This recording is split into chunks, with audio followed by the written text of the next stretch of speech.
Every 5 years, the world's largest democracy heads to the polls. This year, many are seeking a change in leadership. The incumbent party, the Indian National Congress, has mostly dominated Indian politics since the days of independence. But with the economy stagnant, corruption rampant, can Congress fight off its longtime rival? The Bharatiya Janata Party, or BJP, is predicted to win a significant number of seats in parliament this year. But the Nationalist Party, with ties to Hindu fundamentalists, has a prime ministerial candidate with a controversial past that some cannot forgive. And this year's battle between the two leading parties is further split by a rising new political voice. A journey across the country shows a deeply divided nation and India at a crossroads.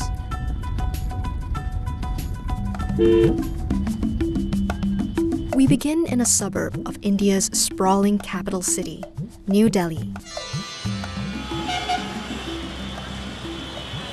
We meet Kinshuk Nagar. Middle-class Indians like Kinshuk, who works for an American software company, are worried. The economy has slowed, jobs are harder to come by, and India appears less and less competitive than neighboring China.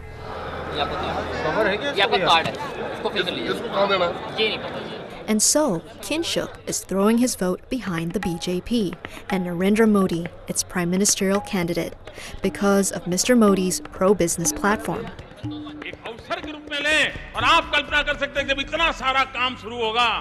कितना cement चाहिए, कितना लोहा चाहिए, कितने cement के कारखाने चाहिए, कितने लोहे के कारखाने चाहिए, कितने नौजवान चाहिए, कितनों को रोजगार मिलेगा, आप अंदाज कर सकते हैं?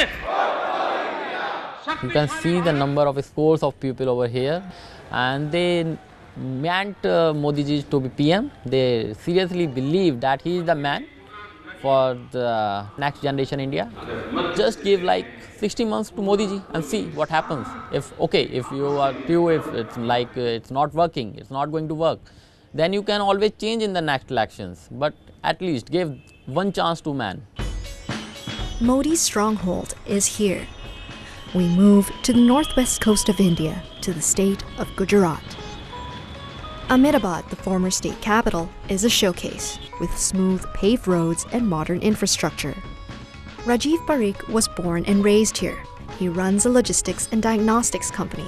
He too plans to vote for the BJP, which has controlled this state for the last 16 years. Modi has done a success at the state level. So if those same stories can be taken forward on the national level, it will give us a peace of mind and it will give us a good direction to work forward. While much of the country's economy has floundered, Gujarat continues to enjoy substantial growth. Many credit Modi's policies. There is a saying that he is a selective dictator. In our country, we need a dictatorship into a selective segments. Otherwise, a discipline on a civic sense or on the organized sense will not come. Rajiv lives in a relatively posh Hindu-dominated. We move to Mumbai, a megacity of more than 12 million, with thousands of new arrivals daily, seeking better opportunities.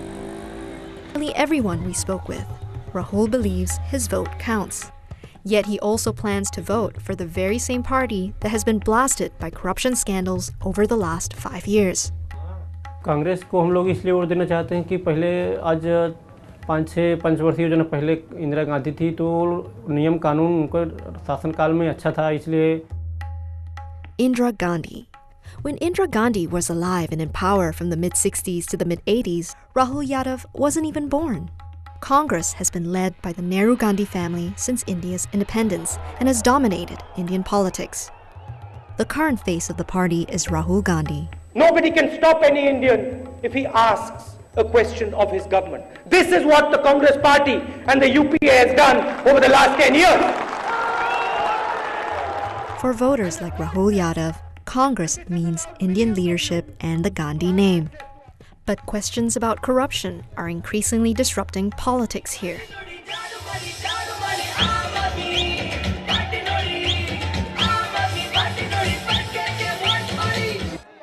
there's a new political party that's vowed to sweep out corruption and the old guard.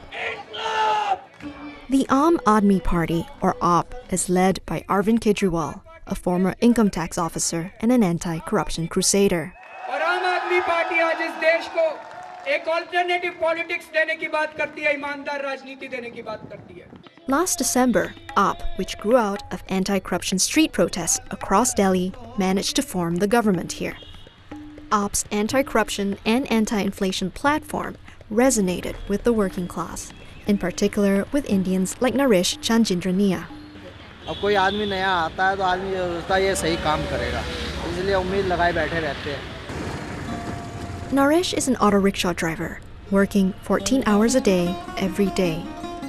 बस ये है कि थोड़ा सा जो हमारा काम पैसा देकर होता था वो थोड़ा फ्री में हो जाए तो ज़्यादा बढ़िया है.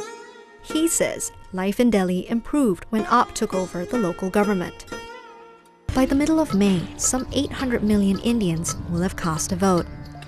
Despite the national commitment to voting, it's unlikely a winning party can gain a majority in parliament. India, they say, has more potential possibly because it is not a command economy. Government involvement is much lighter than in China. As opposed to manufacturing, Indians excel at services, IT and pharma. Government services just 15% of GP, and state-owned enterprises comprise just 14 of the market cap compared to 73% in China. They see India, Malika, as a growth story, and the economic power of its young people, purchasing power, is so huge. But Malik, as we found out in this election, they are also a very powerful political force, aren't they? Oh, absolutely. You touched on a really key point, which is India's youth. Now, the most important thing to remember here is just the sheer size of this group. India has the world's youngest population. 65% of India's population is under the age of 35. And remember, we are a country of more than 1 billion people. So the numbers are mind-boggling. And, you know, the youth has tremendous power, economic power, certainly political power. We saw so many people, first-time voters, come out and take part in this election this time. What's interesting, though, is, you know, it has been called India's demographic dividend, but if the youth is not managed properly going forward, it could become a burden, a demographic burden on India. And let me explain what I mean by that. At the moment, the youth is struggling a little bit. They're complaining that they don't have jobs. They go to school, they go to college. When they graduate, there aren't any jobs. And that's been a big complaint that they've had against the government, against the Congress government that's now, of course, on its way out. Modi, he's come on board with a very sort of pro-business platform, pro-growth platform, pro-development, and he's really struck a chord with India's youth. Interestingly, you know, it was Rahul Gandhi, who's 43 years old. He was leading the Congress campaign.